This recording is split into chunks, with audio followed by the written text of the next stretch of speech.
নমস্কাৰ মৰমৰ ছাত্ৰ ছাত্ৰীসকল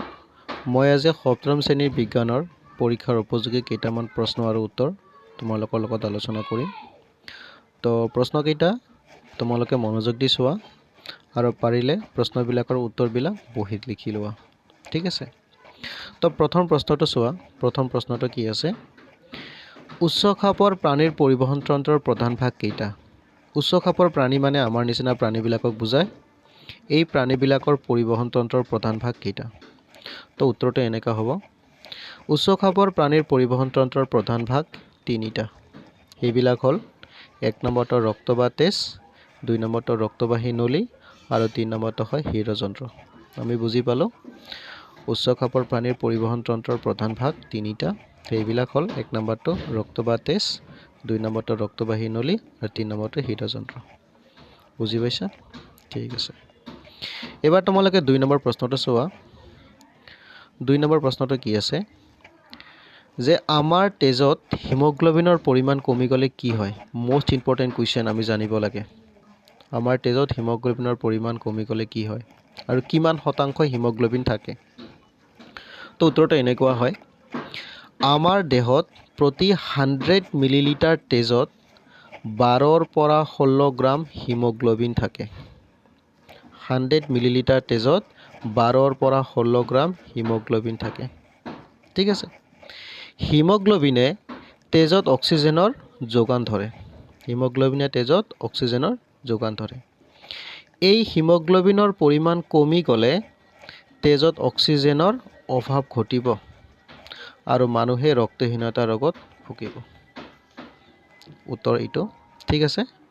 তো তেনেহ'লে চোৱাচোন আমাৰ তেজত হিমোগ্লোবিনৰ পৰিমাণ কিমান দৰকাৰী হয় হিমোগ্লোবিন থকাটো কিমান দৰকাৰী হয় ঠিক আছে তোমালোকে ভালকৈ পঢ়ি ল'বা এইটো তাৰপিছত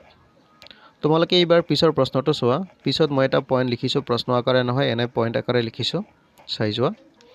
এইটো আছে ৰক্তবাহী নলী কাক বোলে বা ৰক্তবাহী নলী কি আমি জানিব লাগে আৰু ৰক্তবাহী নলী কেই প্ৰকাৰ সেইটোকো আমি জানিব লাগে তো মই ইয়াত লিখিছোঁ ৰক্তবাহী নলী আমাৰ শৰীৰৰ ভিতৰত তেজ কিছুমান নলীৰ মাজেৰে চলাচল কৰে এই নলীবিলাকক ৰক্তবাহী নলী বুলি কোৱা হয় যে তেজ চলাচল কৰা আমাৰ দেহত থকা নলীবিলাকক ৰক্তবাহী নলী বুলি কোৱা হয় উত্তৰটো এনেকৈ লিখিবা যে আমাৰ শৰীৰৰ ভিতৰত তেজ কিছুমান নলীৰ মাজেৰে চলাচল কৰে এই নলীবোৰক ৰক্তবাহী নলী বোলে ৰক্তবাহী নলী দুই প্ৰকাৰৰ ধমনী আৰু হীৰা ঠিক আছে ইয়াৰ পিছৰ প্ৰশ্নটো চোৱা পিছৰ প্ৰশ্নটো হয় যে ধমনী আৰু হীৰাৰ মাজত পাৰ্থক্য মোষ্ট ইম্পৰ্টেণ্ট কুৱেশ্যন দেই এইটো মেট্ৰিক পৰীক্ষাতো আহি থাকে তোমালোকৰ পৰীক্ষাতো আহে মেট্ৰিক পৰীক্ষাত প্ৰায় আহি থাকে তো উত্তৰটো চোৱা প্ৰথমত লিখিছোঁ ধমনী তাৰপিছত লিখিছোঁ হীৰা ধমনীৰ এক নম্বৰ কুৱেশ্যনটো চোৱা এক নম্বৰ পইণ্টটো চোৱা ধমনীয়ে তেজ হৃদযন্ত্ৰৰ পৰা শৰীৰৰ বিভিন্ন অংশলৈ কঢ়িয়াই নিয়ে ধমনীয়ে তেজ হৃদযন্ত্ৰৰ পৰা শৰীৰৰ বিভিন্ন অংশলৈ কঢ়িয়াই নিয়ে আনহাতে হীৰাই শৰীৰৰ বিভিন্ন অংশৰ পৰা তেজ হৃদযন্ত্ৰলৈ কঢ়িয়াই আনে তাৰমানে ধমনীয়ে হৃদযন্ত্ৰৰ পৰা শৰীৰৰ বিভিন্ন অংশলৈ তেজ কঢ়িয়াই লৈ যায় আনহাতে হীৰাই শৰীৰৰ বিভিন্ন অংশৰ পৰা তেজ হৃদযন্ত্ৰলৈ কঢ়িয়াই আনে ঠিক আছে আৰু দুই নম্বৰ পইণ্টটো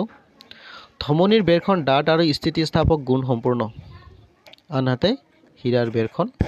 পাতল বুজি পাইছা এইখিনি তোমালোকে মনোযোগ দি পঢ়িবা ঠিক আছে আজি ইমানখিনিলৈকে